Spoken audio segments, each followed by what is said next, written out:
Good. Hi, this is Christina again with Rock on Request Magazine, and we're at E3 today. Very exciting, but more excited that we're here with people from NASA.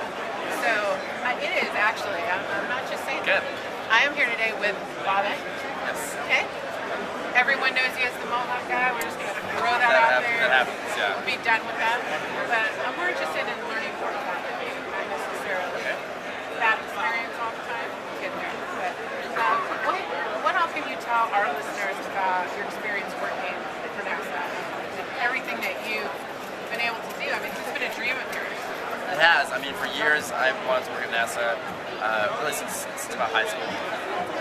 When at NASA JPL we landed this very small microwave, kind of like RC car size rover on Mars in '97. And it was the first time, growing up, that I had seen pictures coming from another planet. And I think what's more amazing about it is you can see the hardware that people have built sitting there on the surface. And that just kind of blows your mind. Yeah, it's absolutely incredible. And that was sort of what gave me the focus to go into NASA.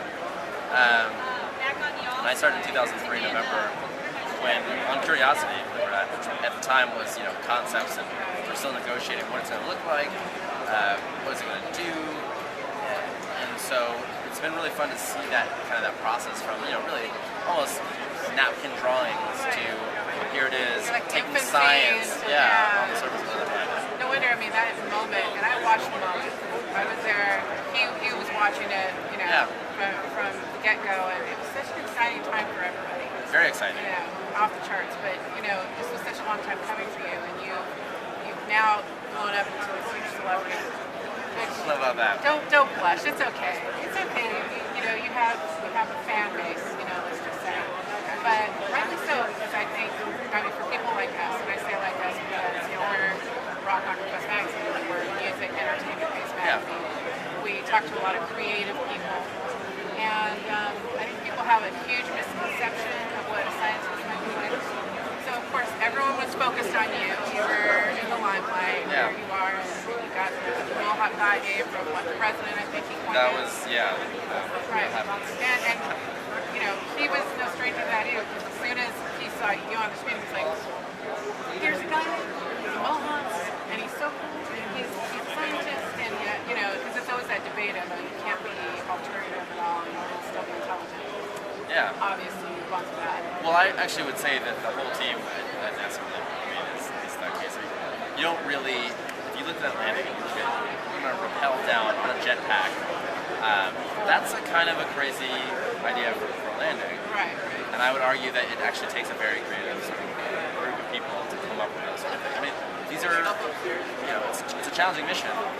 If we just try the same status quo every time, we couldn't really keep pushing the horizon. Right. And I think it takes that creativity from the whole team, a variety of people, different backgrounds, bringing different perspectives. And it's really awesome to be a part of that. That's very well put. Very well put. Now, speaking of the president, kind of an awe-inspiring type thing you've had going on with him since this all happened. I mean, I think he's really a big fan of the whole STEM initiative, which is science, technology, engineering, and math.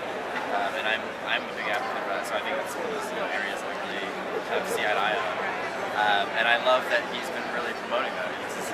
His vision for the future involves a lot more of these fundamentals. Right. And I think that's going to be the case. I mean, we're going to have the need, for more of those talented people in different fields, whether it be green energy, whether it be food supply, all these different things we're going to have.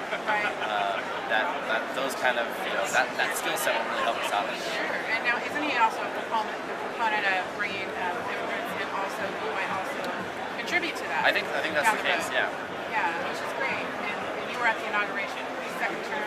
Yes, that was an amazing experience. I can't even imagine. Yeah. Involved in the parade, and also what the State of the Union speech you were invited to. Yeah. No, I was like, one of the most exciting things was that they invited me to the White House Science Fair, and that was so much fun to see all these kids come up with technologies, that they envision. Some of these kids are growing algae, under their beds in order to create biofuels. A friend of mine who had met at the city in Jack Madriga is working on basically very cheap pancreatic cancer detection, and it's cheaper, it's more accurate than current tests are. these kids are amazing. And, Wow, how inspiring that must be. I was doing nothing nearly that impressive at 16. I was mostly just trying to make my You way were a through late high school. bloomer, right? If that's what you want to call it, yeah. Well, you're pretty impressive now. Let's just say that. Oh, thank you. Well, let's shift gears then. Okay. I mean, I appreciate it. And you also, well, one thing before we shift is that you were involved in another mission. It was Cassini. I worked on Cassini for a while. That's right. It was our Saturn mission. Absolutely amazing. The kind of knowledge we're gathering at Saturn. We saw all this Titan, these moons that are really just very fascinating places, and may even have the potential, again, to support life in some way. So, That's incredible. yeah, the idea that these things are there, as the more we look in our universe and realize, there's actually all these really interesting places. It's not just, Just desolate. Mars, Yeah. or, which we hear of all the time, Right. of course. But when I read about that one, that really intrigued me. Because I have not heard of it. Yeah. It's great. Well, we're going to shift now. Okay. We'll shift to music. Okay. I hear from a source that you like spinning music. I do. I mean, I like all sorts of music. Right? It really depends on my mood that day, and it changes a lot. Give me some of your favorites. Well, I have been probably listening to the Daft Punk album on repeat a lot. But then recently, I was going through my old CDs and I found Paul Simon's Graceland. It was it's such an amazing album, and I don't like, and I'm like, I'm just gonna play all these things. So sometimes it's fun to just put my my like phone on shuffle and see what show up. But yeah, just all over musical that. That's nice. I like that. I like the Yeah. variety. We cover all genres of rock, which people might not think that encompasses very much. Right. It is such a broad spectrum. I'm sure. So Yeah. yeah, I do it all the time. Yeah. But people do say that music is great therapy. I can see that. What is great therapy for you? I like to go to the gym usually. Okay. I also think great. mostly because we sit at our desks and computers a lot, so Right. it's nice to kind of like just be active. But no, one of my favorite things, and it's just a fun, relaxing. We play softball. We have a NASA JPL softball team. So a lot of good friends, and we just go out there and have a good time. We're not particularly good, No, but who needs to be good when you're but trying to have fun, it's right? a great time. That's good. Yeah. That's awesome. All right. Let's see. I was going to ask you, because we do talk to a lot of musicians. Musicians have a lot of groupies. Oh. I'm imagining that you have your own. I don't think so. I have, I would say, more fortunately, very one, I think a group of people who are super excited about science and really interested, which is awesome. And the other thing is most of what I get was like Marry Me, so that's Yeah. it's much more sweet than I Do you think. get anywhere they shave it into their heads? I have not seen that. No. That would be. Pay attention, girls. That's what you need to do next. So now I want to ask you to end with asking me a question. That's what we do with everyone we interview. And you can ask anything you want.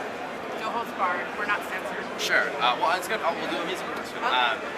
If you were to pick the wake-up song for the first astronaut landing on the moon, what would be the song that you would want to wake the astronauts up to? This is a tradition, by the way, that's steeped in our NASA history. We play wake-up songs for the astronauts. It may be obscure. Sure. May not be something everyone It's your knows. pick. Okay. It is a song by Chiodos. Okay. Yeah. It'll wake you up, trust Okay. me. And it's the word best friend redefined. Okay. Okay, look it up. It definitely packs a punch from the first note. Okay. It'll wake you up. Well, thank you so Thanks much. so much. Very nice to meet you. Very nice to meet you. And everyone should come check out the NASA movie. Please check it out. Thank